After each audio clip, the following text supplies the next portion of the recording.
Hey lads, welcome to Outlast Whistleblower Explained. In this explanation I'll be tying up the summary of the game with the conclusion so that we can get a broader picture of what actually happens. Waylon Park is a software engineer working at Mount Massive for the Murkoff Corporation. After several encounters working directly with the morphogenic engine and witnessing the torture that Eddie Gluskin endured, he decides to send an email to Miles Upshaw reporting on the corruption of Mount Massive.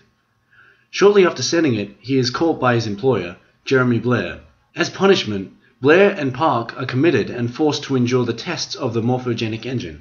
However, after the Walrider breaks free and begins causing chaos at Mount Massive, Park manages to escape his restraints, taking a camcorder with him. He roams the facility as surviving guards and personnel try to escape from the newly freed prisoners, trying to find a radio that he can use to contact the authorities.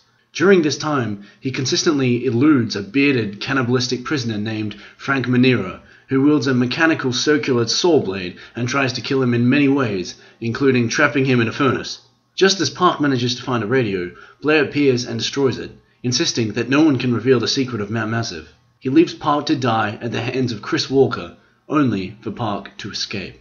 Park eventually wanders into a secluded area of the female ward, where a variant by the name of Dennis, inflicted with dissociative identity disorder, captures and offers him as a sacrifice to a prisoner named Eddie Gluskin, whom he calls the Groom. While initially eluding Gluskin, Park falls into an elevator shaft and gets a piece of debris lodged in his right shin, reducing him to a limp. Park is eventually captured, where he discovers how Gluskin repeatedly tortures and mutilates male prisoners' genitals, treating them like his brides, before brutally killing them.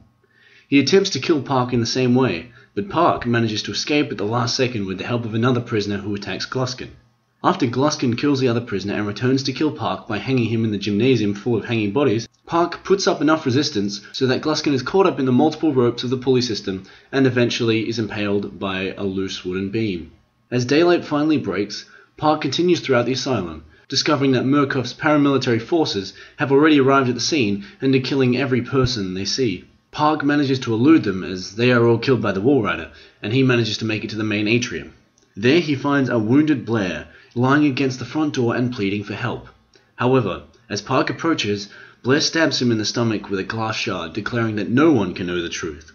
But before he can deliver the finishing blow, he is attacked and killed by the Walrider. Park staggers out to the open front door and past the military vehicles towards a red Jeep waiting by the security gate. As Park enters the Jeep and starts it up, he notices a dark figure.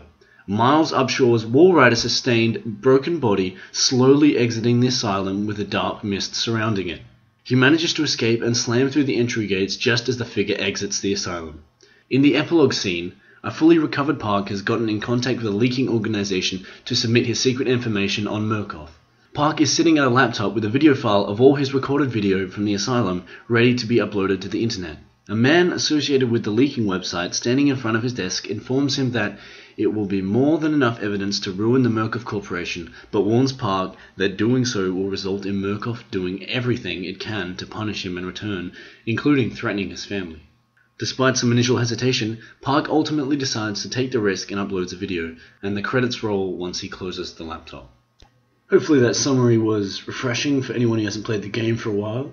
The crucial part of this explanation is that the figure outside the asylum at the end of the game is Miles Upshaw possessed by the Walrider, and that what some people have thought was Miles Upshaw at the end of the game uploading the footage is just another anonymous man involved with the leaking site. There's also been theories that Miles somehow overtook the nanites and he is controlling the Walrider, which makes a little bit of sense given that Waylon Park is the only one to escape the asylum with the footage to bring down Murkoff. But I don't believe there's enough supportive information in the game's universe for that to be a conclusion yet.